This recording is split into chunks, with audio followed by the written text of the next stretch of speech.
All right, let's go ahead and get started. Well, good afternoon, everyone. Hello, this is Michael Howe from Gluware, and thank you for joining us today for the webinar titled Using Gluware to Reduce Technical Debt in Your Network. It's a very important topic, and just want to highlight that in a Gartner research note that came out end of last year, through interactions with over 3,000 clients, they estimate that 90+% carry substantial technical debt. So it is a serious issue, and it's something that leaders need to begin to look at and address and prioritize. And we're going to dive into some of the ways to identify that debt and identify ways to reduce that debt. So let's just jump into the content. So in this webinar, we're going to cover technical debt in your network. We're going to talk about ways to identify it and what it is. And it does originate from devices. It could be devices that are plugged in and unknown, or devices that are not removed in a network. It can be aging technology, things that are existing in the network that maybe should have been addressed or removed a long time ago.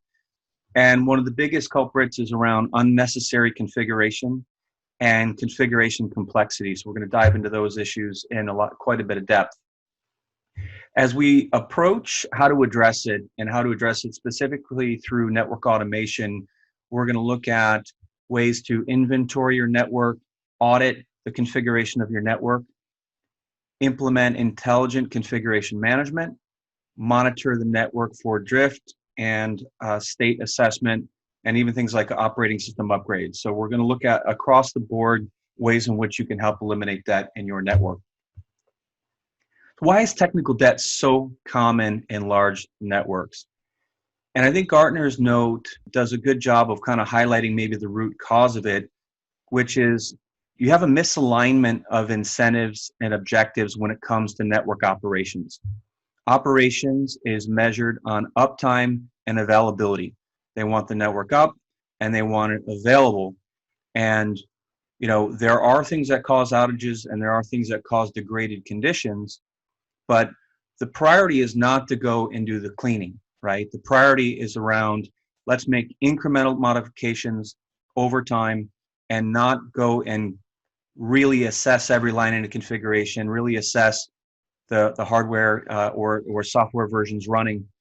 And as a result of that, you just have this stockpile of debt. And the debt roots its way into disrupting the network, causing degraded conditions, and ultimately causing outages. And so because we have these kind of opposing forces of uptime and availability, and we're not incentivizing operations and engineering really to optimize the network to reduce configuration complexity, reduce unnecessary configs, it just is pervasive, unfortunately, and a lot of enterprises kind of pay the price for it. So what is that impact? When you talk about debt, there's always a tax or an interest that you pay on the debt. And as we all know from managing our personal finances, one of the things that you need to do is reduce debt. And when you look at government, maybe that's not a priority. And I think when you look at enterprise networking, it's not a top priority. And therefore, you're going to be paying the price of limited agility. And agility is the ability to respond to the business needs, to implement what needs to be implemented in the networks. And so when you limit agility, you ultimately limit the ability to respond to the business needs. So your time to implement changes might be 7 to 10 days. They might have to go vertically through organizations. It might not be tracked extremely well. And ultimately, you're going to kind of, your business pays the price for it. You're also going to suffer from increased troubleshooting times. We've seen this firsthand a lot with customers as we help troubleshoot issues through automation. And even when we start inventorying, we can't access devices and we find out they have incorrect passwords or authentication turned on, or they have incorrect access lists configured.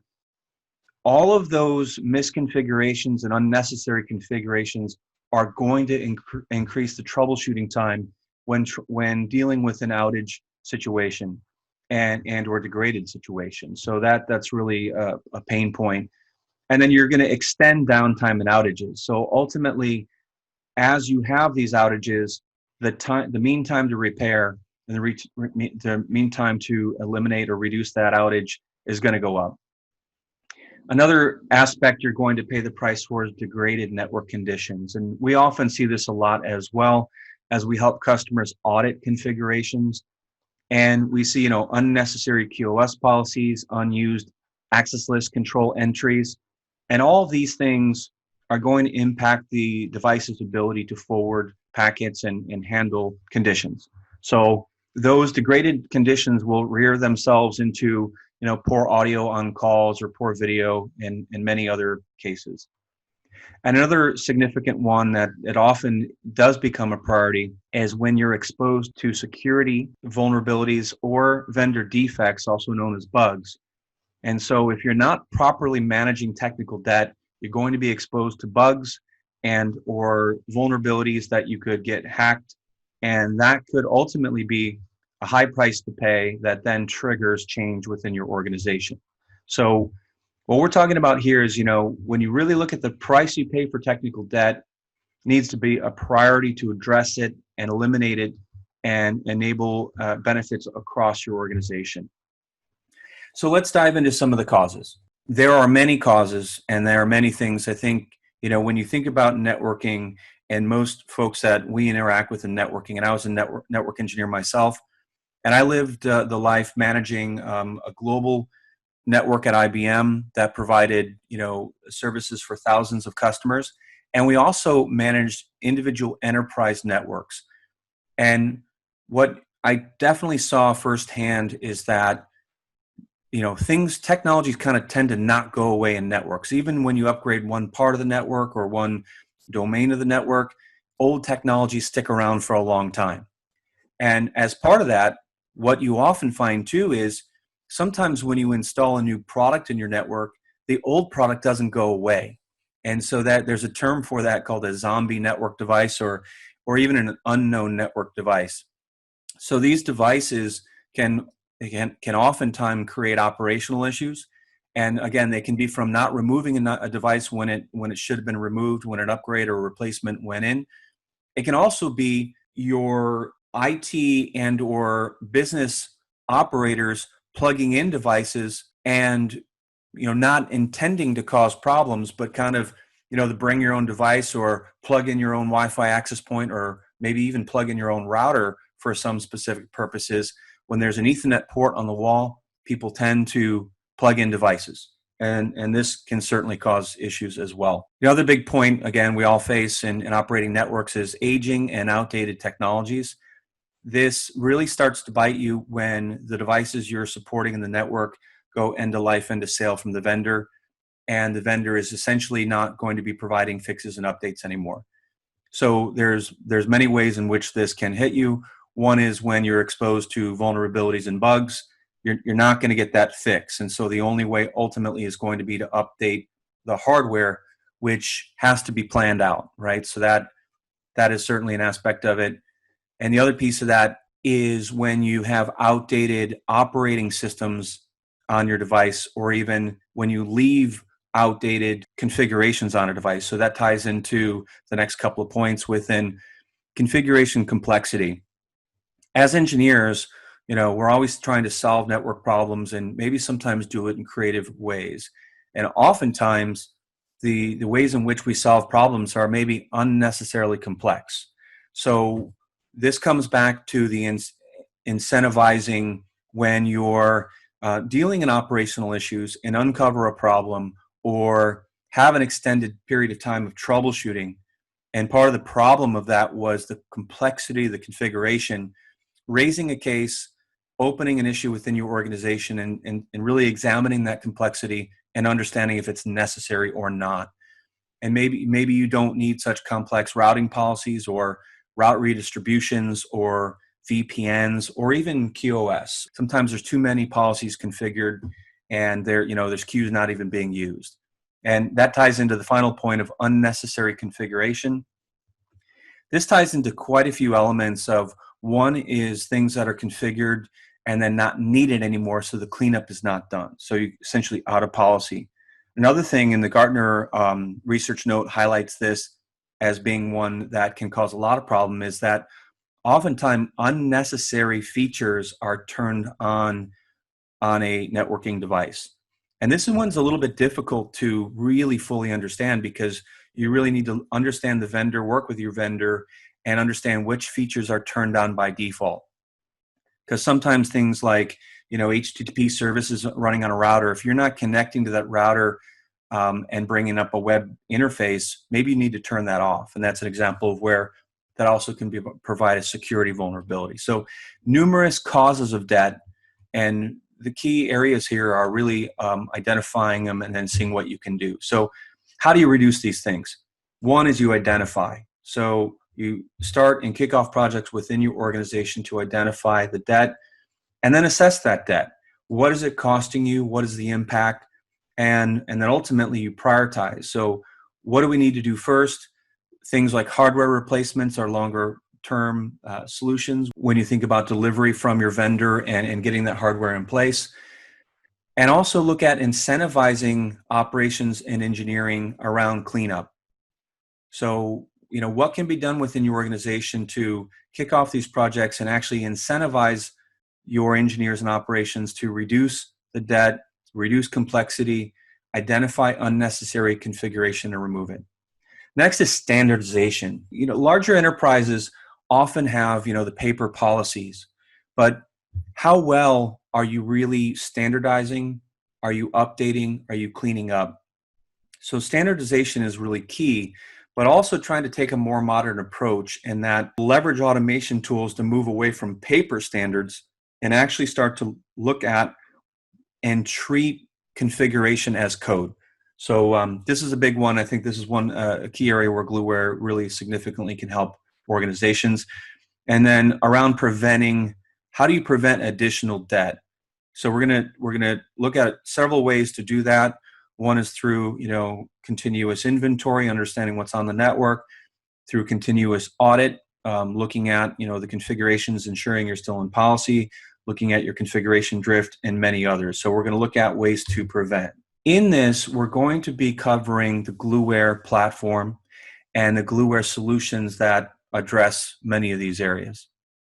And this has been covered in quite a few of the other webinars and sessions, so I'm not going to spend a lot of time on the Gluware architecture, but just to highlight that Gluware is an orchestration engine that ultimately has the network intelligence to read, write, and verify down to the network layer. So all the interactions with the network layer are converted into data models, which makes things programmatic within the Gluware orchestration engine.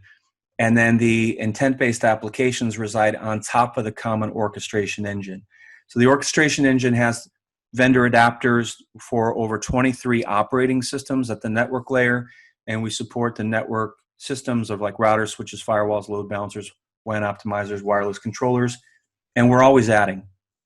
And what we're going to dive into in some depth is each of the applications and how they help you in identifying and reducing the technical debt in your network. And then when you think about the automation platform that Gluware brings, it's also very important to think about what does the customer bring into the platform.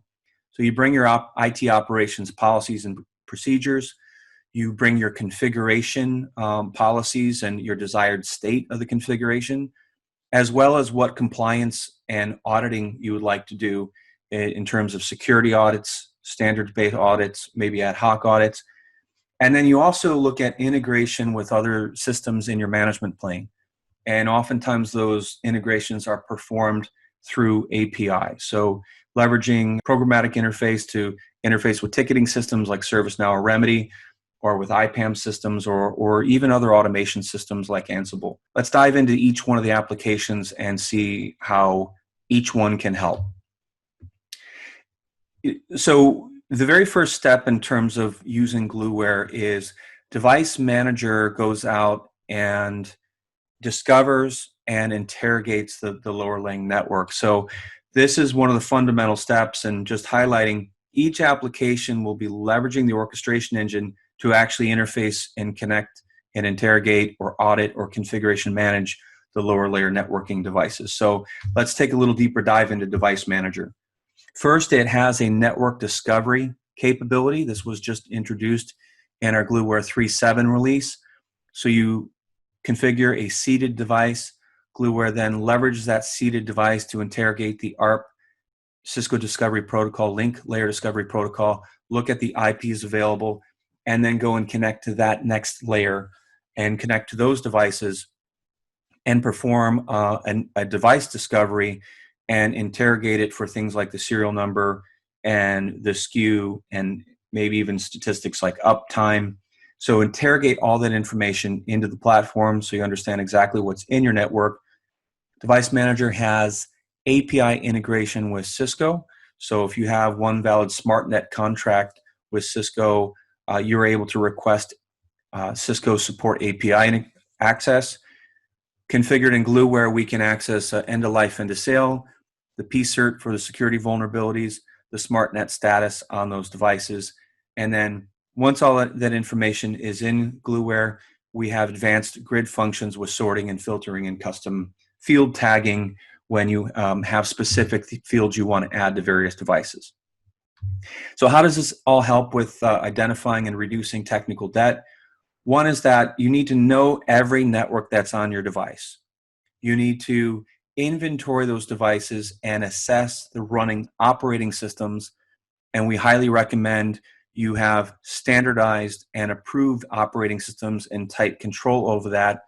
Then at least with Cisco, you can really look at, through Gluware, what devices have gone into life and sale, what devices are no longer under a SmartNet contract status, what vulnerabilities exist, so you can do an assessment of if operating system upgrade or even another workaround is needed. So Device Manager is really the fundamental first step in eliminating technical debt.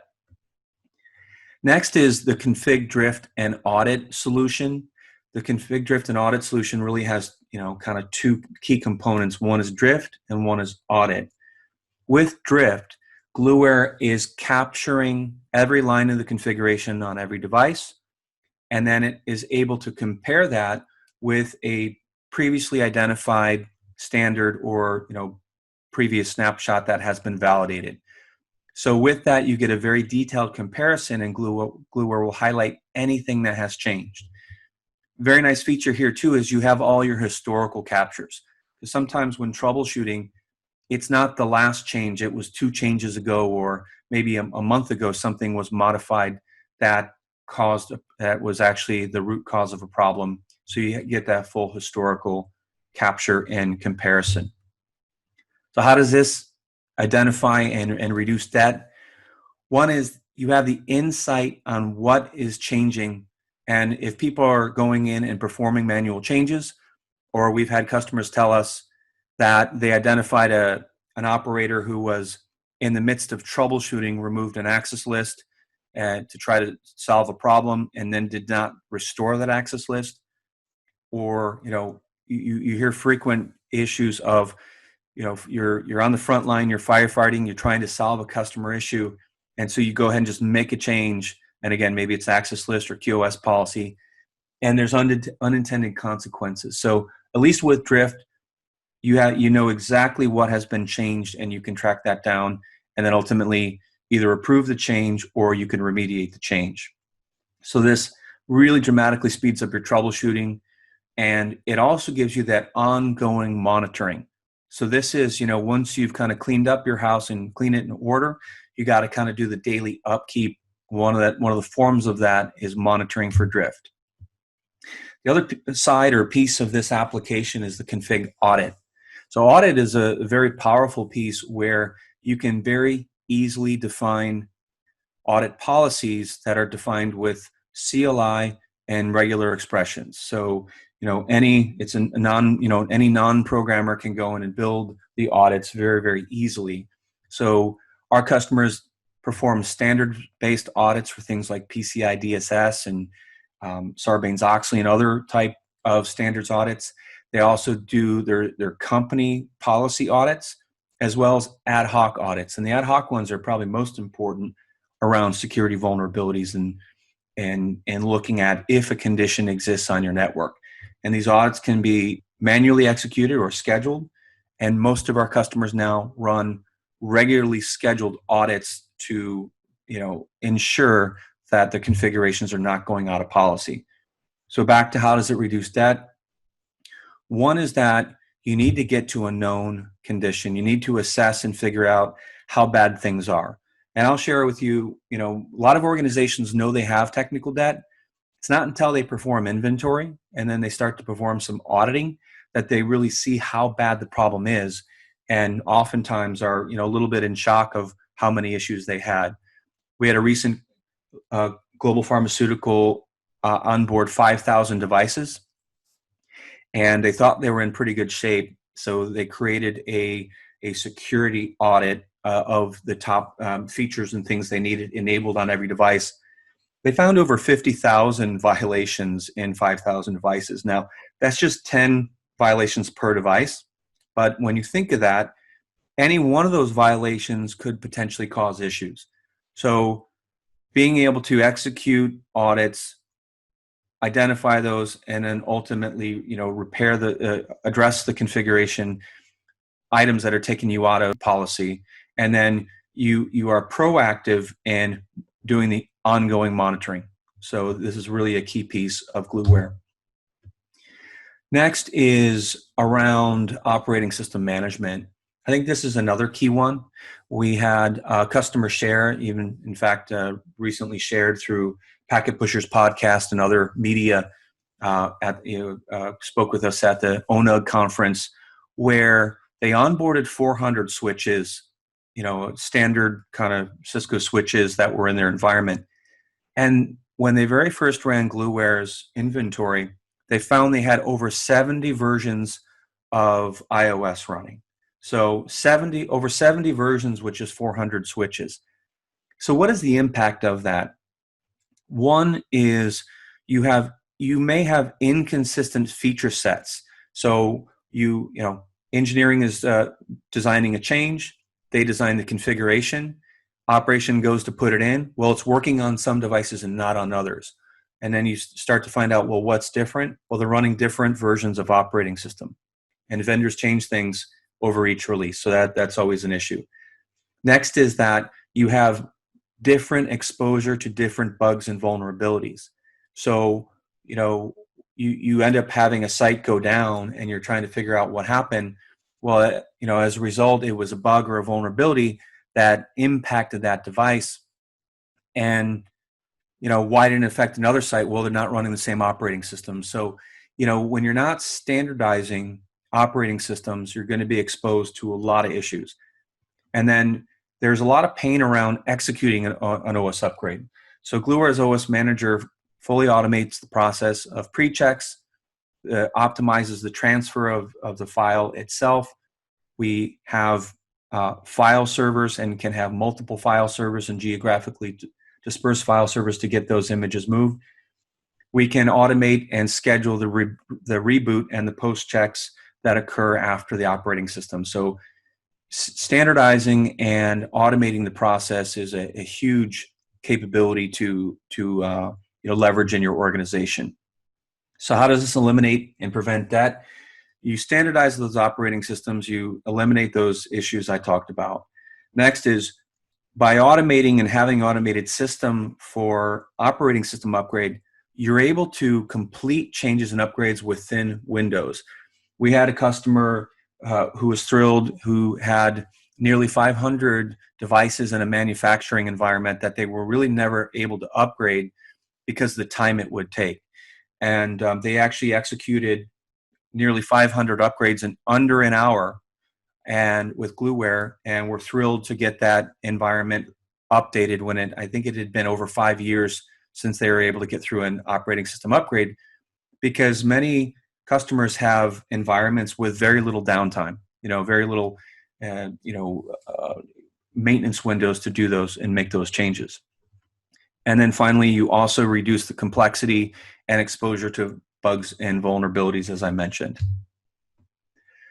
Moving on, Gluware config modeling, we like to refer to it as our superpower because it really is a game changer in terms of the way Gluware treats and handles configuration management. Config modeling breaks down monolithic CLI into individual features, and we treat those features as code and we're able to abstract and handle the network complexity. So if you have different port map layouts, you have different interface speeds, Gluware can handle that complexity. You're able to design and indicate the desired state on your network as a network policy, and you're able to do this without having to do any programming. So config modeling allows our customers or enables them to actually onboard their current CLI-based configurations and really kind of translate that from low-level CLI into policy-based management. Gluware performs pre-checks, post-checks, and does a declarative model provisioning, which means we read the current state, we compare it to the desired state, we analyze, and then we make the changes that are necessary. So if your device is up to date, our orchestration engine will not make any changes. If your device has incorrect QoS policies and incorrect ACLs, it will correct and fix only what is needed to be fixed, and that's very important. And then config modeling also recently has added the ability to perform state assessment. State assessment is around wrapping or including in operational state checks. So maybe you want to check the state of a BGP peer or an NTP server, or even an interface state, or check a route count as you look at pre-checks and post-checks wrapped around your config changes. And that was another key item that Gartner highlighted in their research, was that oftentimes,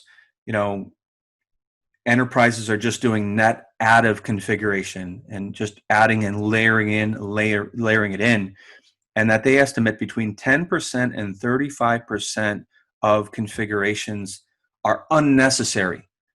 And this is back to that, we're often, we're working cases and we're net adding features, but we're never going back and cleaning up what's old.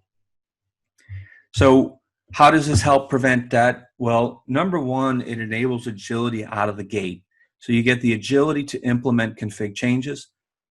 The nature of the Gluware, the system Gluware uses, removes out of policy statements every time we touch the device. So we're comparing it to the desired policy state. Anything out of policy will be removed. Now, if you have exceptions or other cases that need to be in there, Gluware can certainly handle that.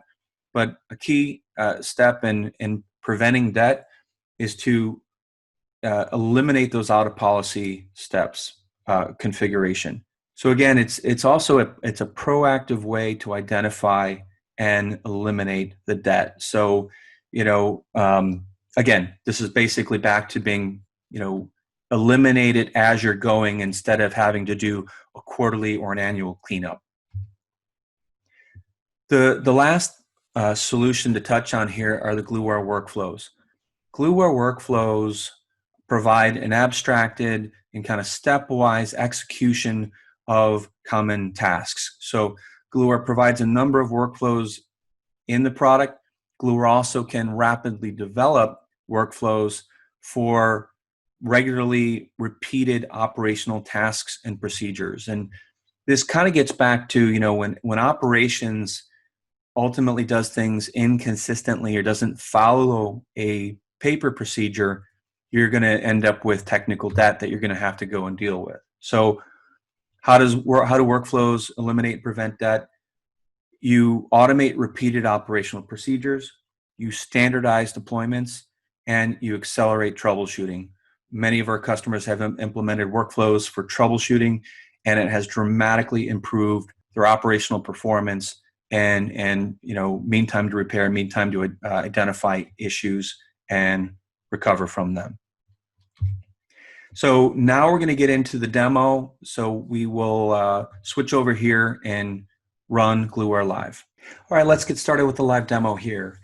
First, we're going to jump into the Gluware Device Manager solution. So it's available here from the dashboard. And as I open up Device Manager, what I see here on the bottom is my Device Explorer. And this is my lab network that has quite a few devices and is multi-vendor. And what you can see right away in Device Explorer is there are already quite a bit of detail that have been captured and are exposed here. So Gluware has identified these devices, interrogated them, and now the details are available here in the grid. So what I want to start with is the discovery of new devices. So we're going to highlight here the Gluware Network Discovery utility. And I'm going to click on Network Discovery, and Network Discovery brings up this dialog here to seed an initial device, determine how deep in the network I'm going in terms of number of hops, just for the sake of time and having discovery run pretty quickly here. I'm going to limit it to essentially one hop. I'm going to use the ARP table in the device. I could also use Cisco Discovery Protocol or Link Layer Discovery if those are configured. I'm connecting via SSH, and I have my credentials available. So if this was a customer network or a real network, or I would maybe potentially add all the credentials possible to access those devices, just in case there were different credentials required. So let's go ahead and run the discovery. When discovery runs, you're going to see a live log here at the bottom telling you what's happening. I recommend you switch over to the results view. So I can see here in the results view, Gluware is interrogating that initial node and has identified it. Now it's looked at the entries in the ARP table, and it's going to interrogate each of these devices to determine what those devices are and potentially import them into Device Manager to continue automating those devices. So what I can see here in the run is that I had a number of devices be discovered, and most of them are known. However, two of these devices are, well, at least one of them at this point is in an errored state, and the other one is still reattempting discovering.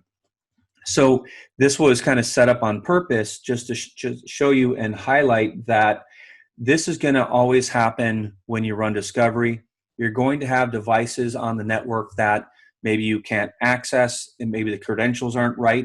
Maybe these are those zombie devices or devices that have been plugged in to an open port and are essentially undocumented. So the action here would be to probably download the report and open up cases or issues within your organization and identify exactly what these devices are. The nice thing is that we know that they're discovered through the ARP table of this primary seeded node. So you always will know where those devices are connected to. And you also can highlight the log to look into the details here. I can double click in to open up the log details and see exactly what happened. So essentially what I can see here is the credentials were not right on this device. And so that could be a problem. If you expect standard credentials to work, you could be identifying a misconfiguration issue with those devices, or again, it could be a zombie device. So that's just a quick view of the network discovery utility there, and I'll close that view out for now. Now let's just jump back into Device Explorer, and we're going to just highlight a few features here. One is that via this cog here on the bar, I can determine exactly what is shown in the grid. So I could turn on or turn off things, whatever I want shown, and that those will then appear in the grid. Second is that I have full ability to filter, sort, group. So let's just say I wanted to, group by vendor. Maybe I'm going to be doing some specific tasks, or I'm looking into consistency here. So let's look at Cisco, since there's the most devices. And I can quickly do assessments like, for example, are all my routers at the same router, iOS version? So here I can highlight or identify any issues that might jump out to me if there are concerns around maybe an incorrect operating system running. The other thing you can do here is you can execute a search and a filter. So you can apply filter criteria, or even connect right into this the bar here and type. Let's say your Cisco had a particular vulnerability with operating system 16.12. So I can just type 16.12, 12, and it's a real-time filter, and Gluware is going to show you anything that meets that criteria. So this also does support regex. You can click regex button and actually use text with regular expressions here to filter and sort your view. So it's quite powerful to assess your network inventory and work with all those. I'll clear my device filter for now. Next, quickly to point out is that, as I mentioned in the intro, we have an API integration with Cisco. So if I, the API configuration is already set up. So with these devices, as I scroll to my right here, I see the columns for the integration with Cisco. So I can see critical advisories, high advisories, medium, end of life, end of sale, contract status, and any other information. Most of my Cisco devices are virtual, so it's not extremely interesting here. But let's just take this physical 3650 switch and examine a little bit of the detail. I'll double click on that switch to bring it up into the top view. And I can click on end of life, end of sale. This guy is currently not end of life, end of sale, which is good. I can look at advisories. So here's where it gets concerning in that, there's a lot of advisories issued. So, this is where you're going to have to do an assessment to understand if these particular advisories affect you. Now, the workaround might be in configuration, or the fix might be in an iOS upgrade. If I jump into, let's say, this critical alert here, probably the one that, if you're prioritizing, you can jump in and see if there's anything expected or ways you can work around it. And then ultimately, you can also look at operating systems that potentially are affected, but also potentially have fixes. So that is just a quick review on leveraging that integration with Cisco. And the last thing I'll mention is that Gluware has a fully published REST API. So all the information you see here with the Device Explorer is available programmatically as well. So again, in the interest of moving fast and kind of running through a lot of coverage here, let's move on. Okay, next we're going to jump into the config, drift, and audit application. So I'll just double click in from the dashboard. And let's start with the device view here. So again, common to the device manager, we have the Device Explorer view at the bottom, and you have the same capabilities of filtering, grouping, sorting, controlling your what columns are shown and everything here. It's a standard interface here. So what Drift is able to give you is the ability to identify changes in the configuration. And so what I can see here is that Drift has been run, and I can highlight any changes that have been identified. So let's just jump into this virtual SRX router here. And I can see here that I get a side-by-side view, and I have different views or exposures I can select here. But what's highlighting here is there's two changes that have been identified. Both are in the radius configuration. So the radius system server secret has been changed on these guys. So that's a quick identification of what happened there. Next, let's jump into this Cisco CSR 1000V. So let me double click on this. And I can see that there's, by looking here, and I'm comparing my snapshot with kind of the golden config here, I can see there's 20 changes. So there's a lot of changes. There's been a number of services turned on. If I forward here, I can hop through the changes. Logging has been turned on. A AAA model has been configured. So this is extremely useful when fingers start pointing in an organization and everyone says, well, what changed? Drift can identify exactly what network devices have changed, and you can see line for line, character for character, exactly what has been changed. And then you can potentially approve those changes and make it your new standard, or you can move on into Gluware's config modeling and remediate. So this is, again, a pretty quick highlight, but I want to just show you what the Drift application looks like and how you can very quickly see when drift has occurred, and also see the drift and understand exactly what configuration statements have been changed. And then one final thing to show is that as you click on the drop downs, you have all the historical captures. So if you're looking at something that maybe you want to compare a change a month ago, if you're in an audit period or something like that, you can look at that. So let's jump into the other side of the application, which I actually jump back to the dashboard here. Let's jump back into Drift and Audit. And next, we're going to look at auditing. So to look at auditing, I'm going to switch the view on the bottom to the Audit Policy Explorer. And I can see here a number of audit policies that have been configured. So I want to start very basic and just double click into this policy, which is a Cisco HTTP vulnerability. So this is a great example of an ad hoc audit that was a bug or a vulnerability disclosed, I believe, over a year ago. But basically, when you read through the PCERT, it was related to the device being able to be overtaken through the HTTP services being left enabled. So this is something that is generally on by default. I talked about that in the intro when you have services or things running that you're not using. If you're not using the HTTP services of a device, you turn them off. It's a best practice for security. But anyway, what we're looking at is I expect devices to have, this is straight CLI, no IP HTTP secure server and no IP HTTP server. And there's just a caret there, a regex caret for include. So we're essentially looking through the whole configuration for these statements. And now that this audit policy exists, and again, this is a required statement. I can also have forbidden statements, but I basically build out my policy with straight CLI and regular expressions. There's a little bit more capability we can go into, but this is not a deep dive in audit. So next is around running your devices, or running the audit. So when I click audit, first of all, you have a few things you can do. So I'm going to click run an audit, and it's going to say, do I want to do a selection, apply a current filter, or all?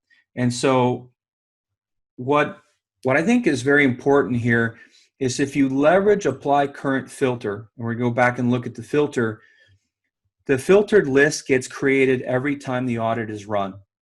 So if I'm filtering for Cisco devices, any additional Cisco devices added to the network will be automatically added when it's run.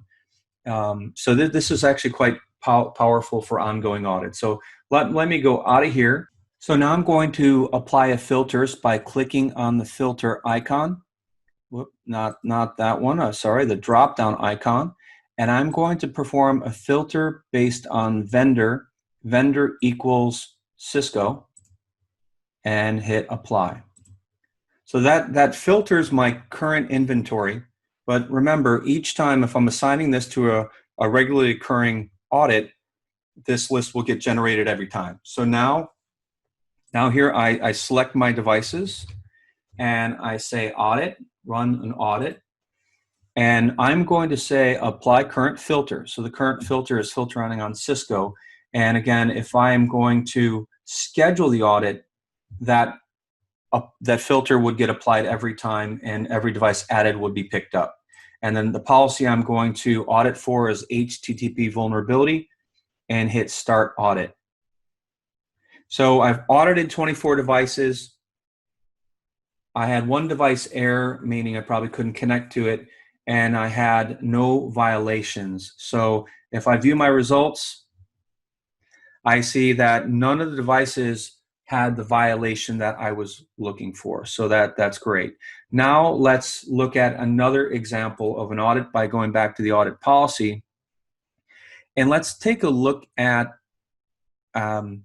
standards. So if I double click on the standard globals audit and edit, this is quite useful again, and I'm spending a little extra time here in audit because I think audit's one of the most powerful ways to identify your technical debt.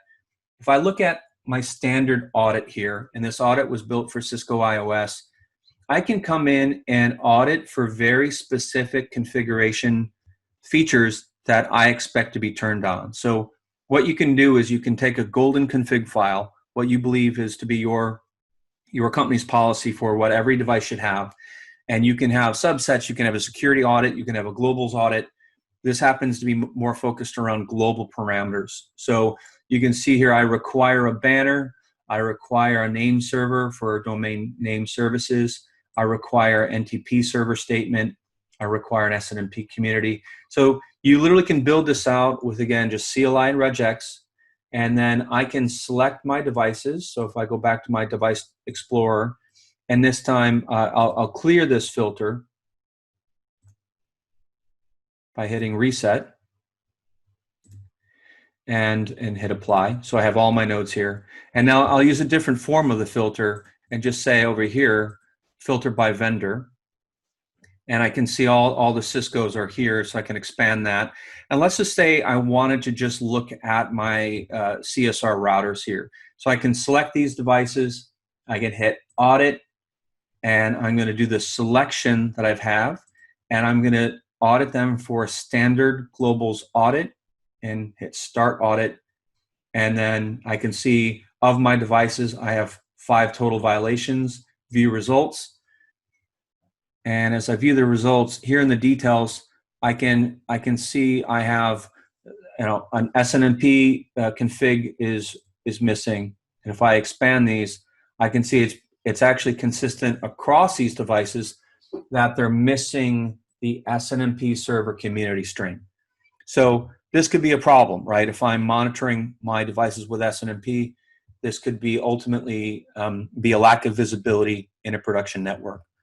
So that's a fairly quick highlight of config, drift, and audit. So I think you can see here, you can get started very quickly and gain insight as to what's happening and begin to take steps to eliminate technical debt. Next, we're going to jump into the OS Manager application.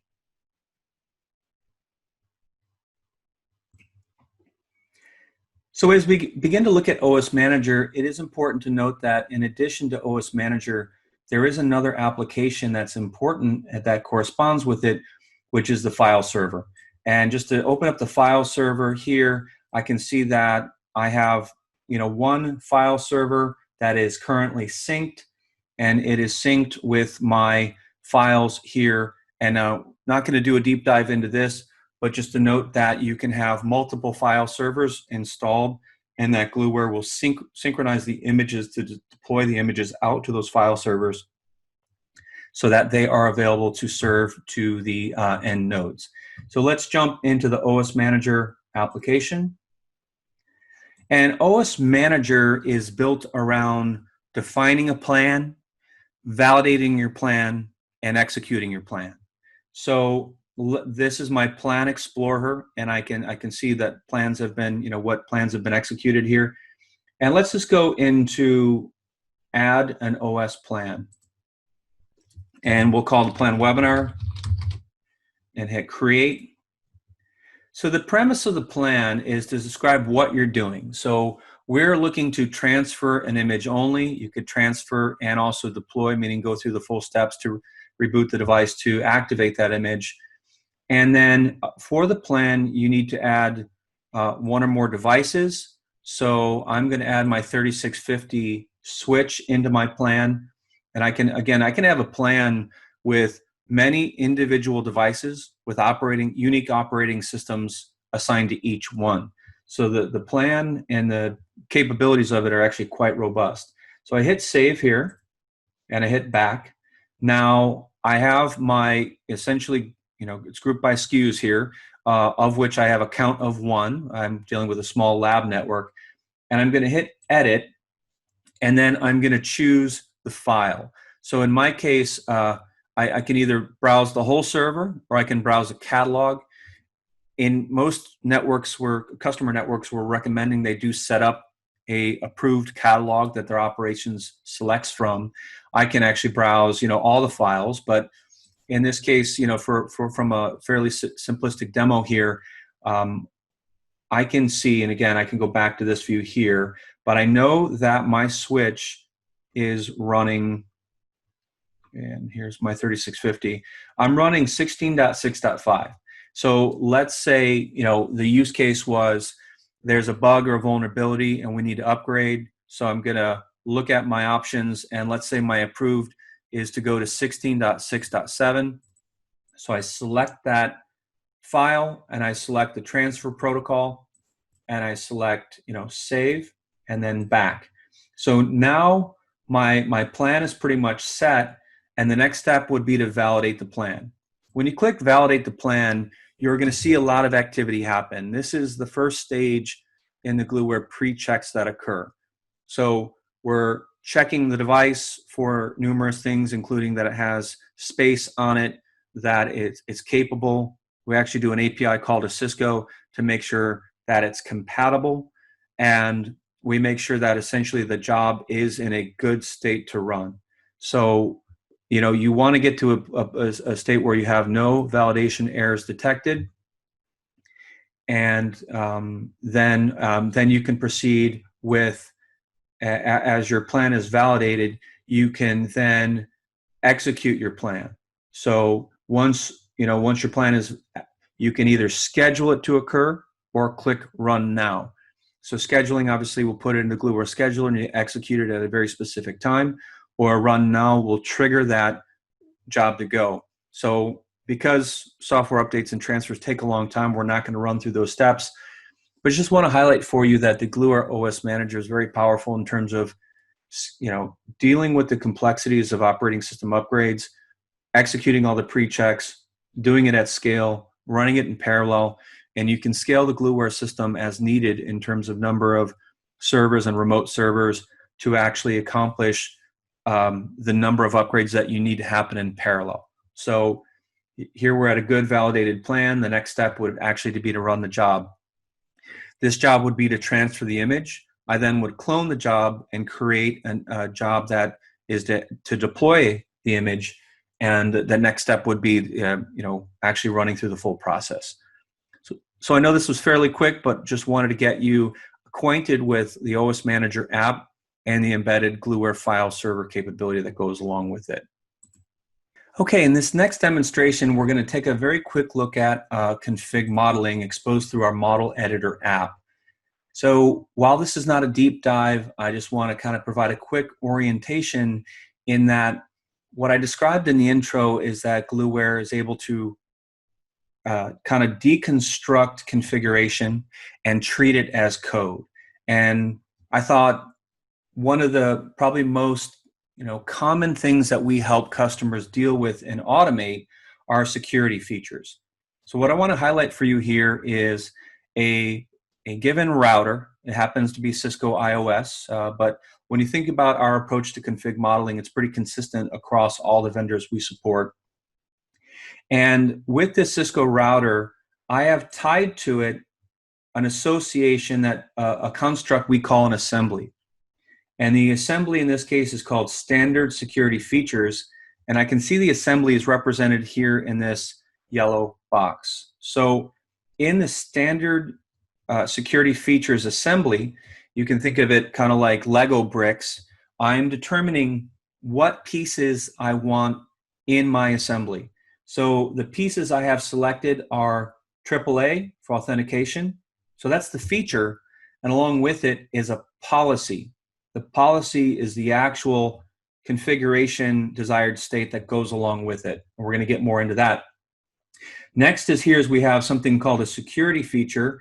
This is actually made up of, it's kind of a genericized name or generic name that is made up of access control list, and then the ability to apply that access control list to specific interfaces, and then the username feature. So even though dynamic authentication, like through something like AAA and TACX, is commonly used, oftentimes organizations rotate a static username or a couple different static usernames on their devices, but they kind of need the password rotation or management of it. So this particular example is very relevant to things that we have done for customers. So let's just take a look inside one of these features and see what it looks like. Okay, so let's take a look at AAA. So the AAA feature kind of container is essentially a grouping construct that is calling out my AAA authentication and my AAA TACX server.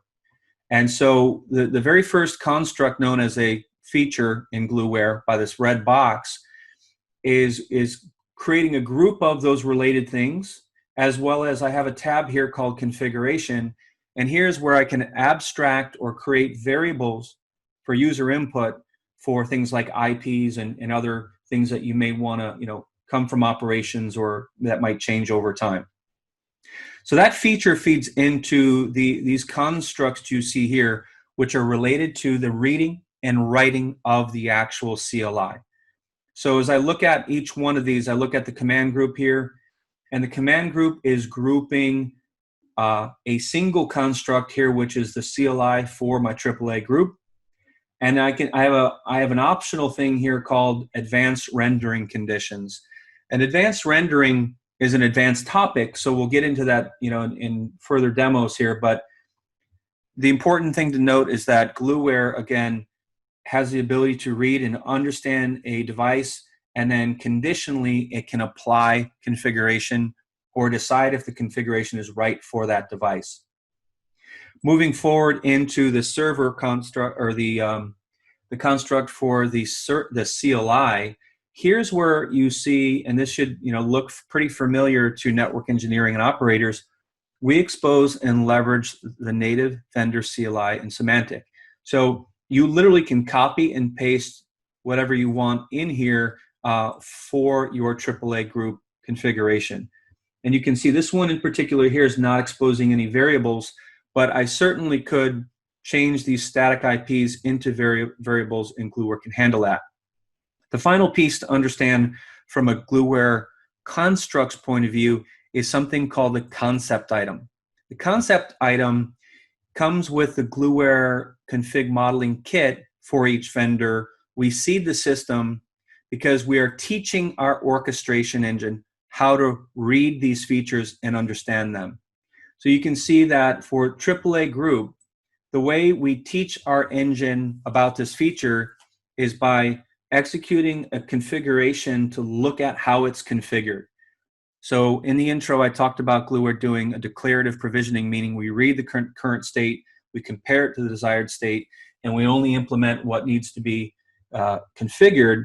This is how we are reading the current state and then storing it. And we can read other elements as well. I'm not going to get into that complexity quite yet, but basically we're reading the configured state and then we're comparing it to this desired state and seeing what we need to automate on the device. The piece I did want to show you to get into just another example is access control lists. Everybody loves ACLs. They're if you've mastered the ACL, you're certainly a router or switch guru. So in this case, we're going to jump straight to look at the ACL construct itself, and it's extended ACL, named ACL, called ACL WAN in. And then we have numerous kind of permits here, explicit permits, various port numbers. But you can see here, we're also calling out some variables.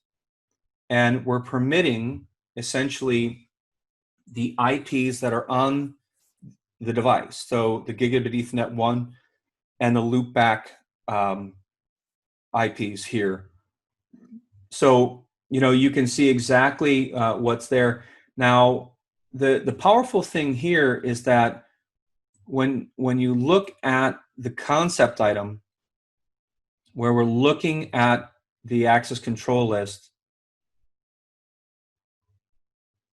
if I look at the discovered elements, and I'm not looking at the wrong construct, which is that's the ACL, and the ACL is then referring to the ports. So the ports, if I go down into how do I apply that ACL to a port, I have to use an interface command, call out the interface, and then apply the access list, in this case on an inbound side. So when I look at the concept item for my port configuration, I can see on the discovery element, I'm actually discovering information about the device. So I'm actually reading in the description and reading in information about the device, and then I can do something that is interesting, because how does Gluware identify if it's a WAN port or not? So let's go back to the command list here. And you see here is I'm calling out the command. Well, in the command group, I actually specified something here in the advanced or the conditional rendering. And I'm saying if the device has the description outside internet provider on it, that's the flag that Gluware is able to identify the WAN interface and then apply that configuration. So let's take a look at, for time's sake, I'm not going to go through username. I think everyone has configured a username before, but essentially we're using configuration to point to the username, and the variables for that username are stored within Gluware. So this is pretty straightforward, but this does start to touch on some of the power of Gluware with using variables, using conditionals. And when I then go to test this feature or a test pushing it out to the network, we're going to touch on another really important capability of Gluware, which is the preview. So I select my actions, I select my one or more nodes, I'm going to provision, but I'm going to execute a provision preview, and I hit start action, and a connected preview allows the engine to actually connect to the device, look at what's on it, and then tell me what it needs to generate. So I hit proceed, and I'm now proceeding with that action here, and I can go into my log view and see very detailed interaction. And again, this is a strength of Gluware over other automation systems or homegrown scripts.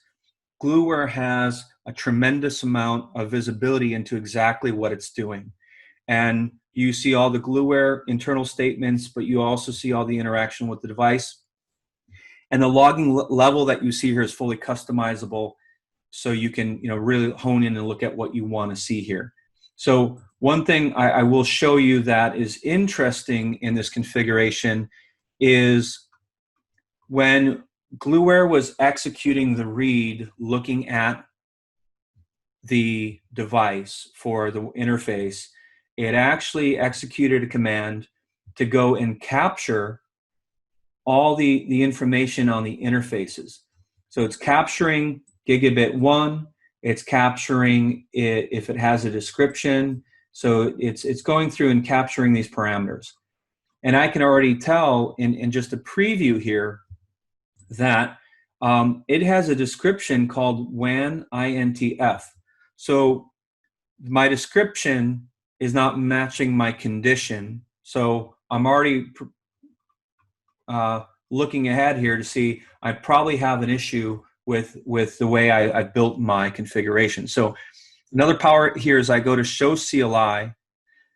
The CLI view shows you exactly the CLI interaction Gluware had with the device. So I can see, Gluware is looking at a show run and a show boot. It's looking at a lot of things because it's executing pre-checks, and then it's going to look at the features that are configured, and it will show you exactly what it needs to configure. If I look at the processed view, so based on what I have, how I have my model built, Gluware will configure the access list. So all these statements are not on the device, so it will add it. And you can see Gluware is auto-generating the sequence number to make sure the access list goes in order. And then we're configuring the username and the AAA.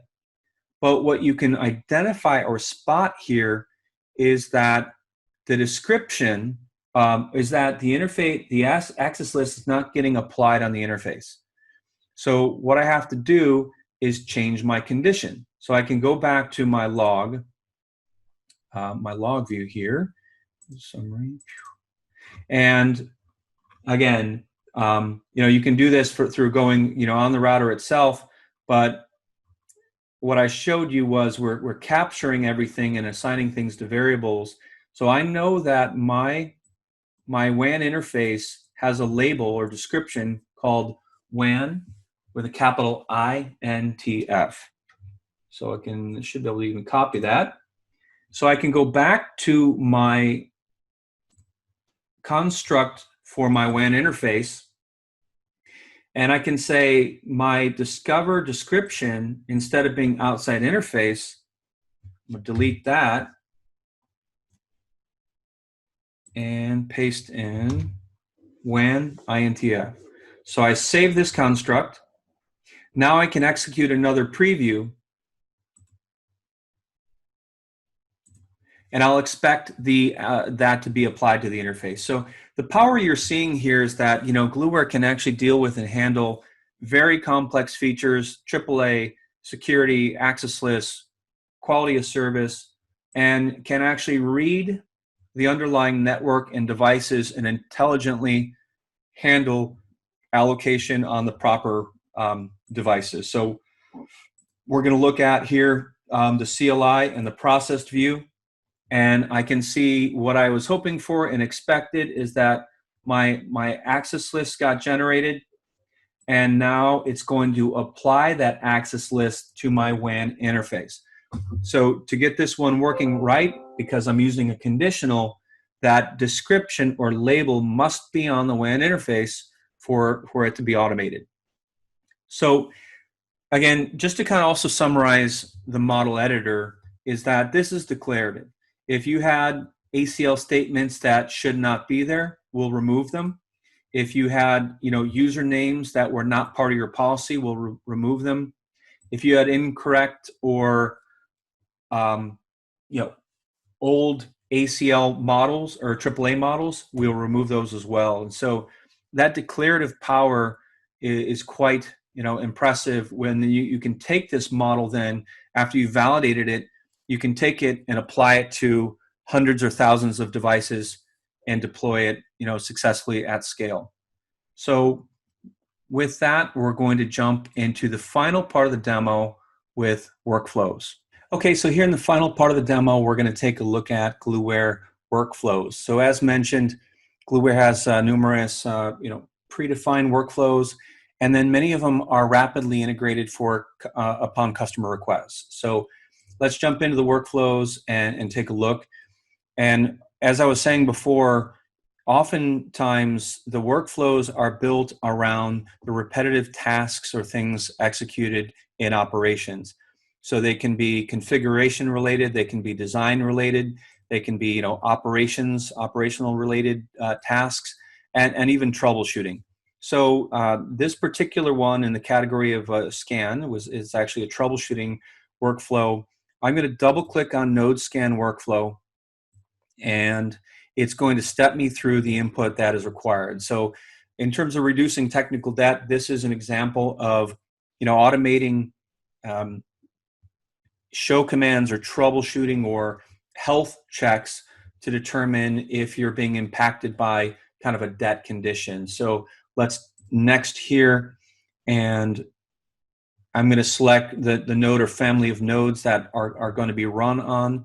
So we're using that Cisco 3650 switch. We're going to use that. And this particular kind of pre-built one says, what scans would I like to run?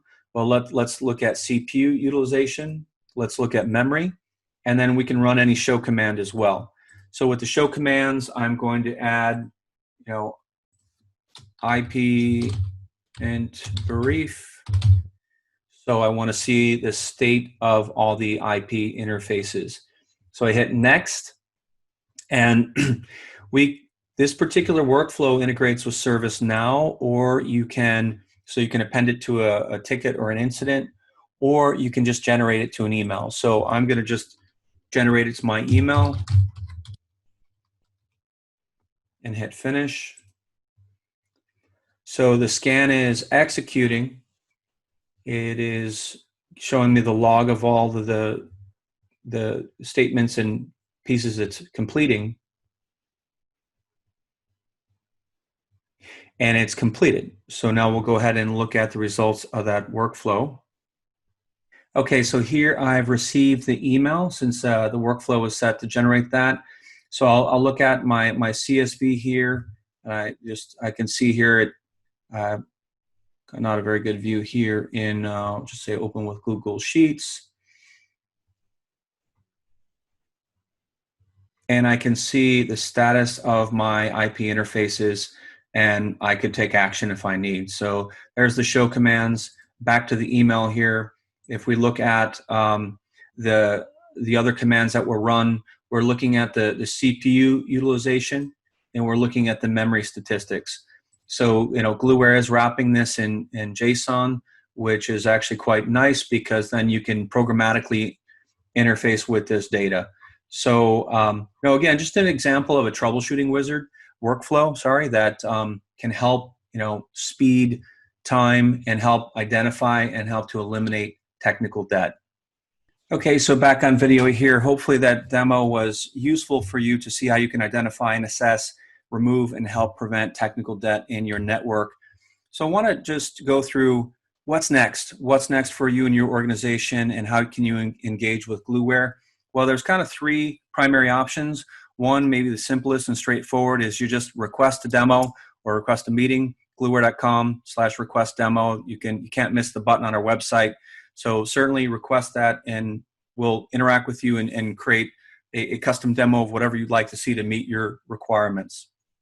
Another option you have, if you're more of the mindset of you'd like to kind of kick the tires, try it yourself, and maybe then talk to someone, you can request a test drive. Test drive is a kind of mostly fully virtual setup that's spun up within 24 hours of your request.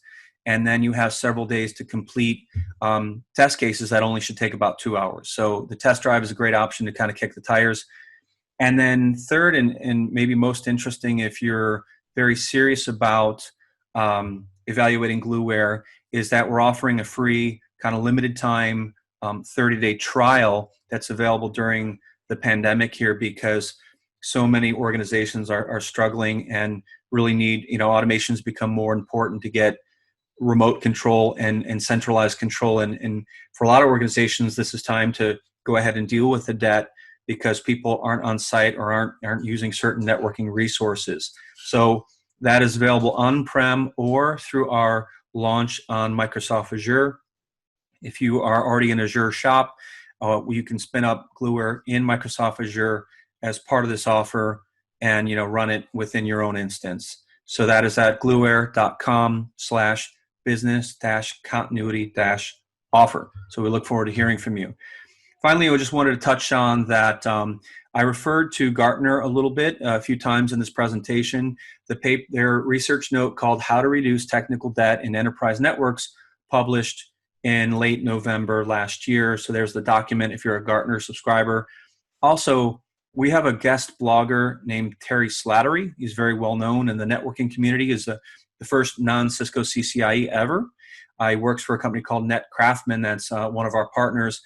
And he wrote an excellent guest blog for us called Use Network Automation to Eliminate Technical Debt.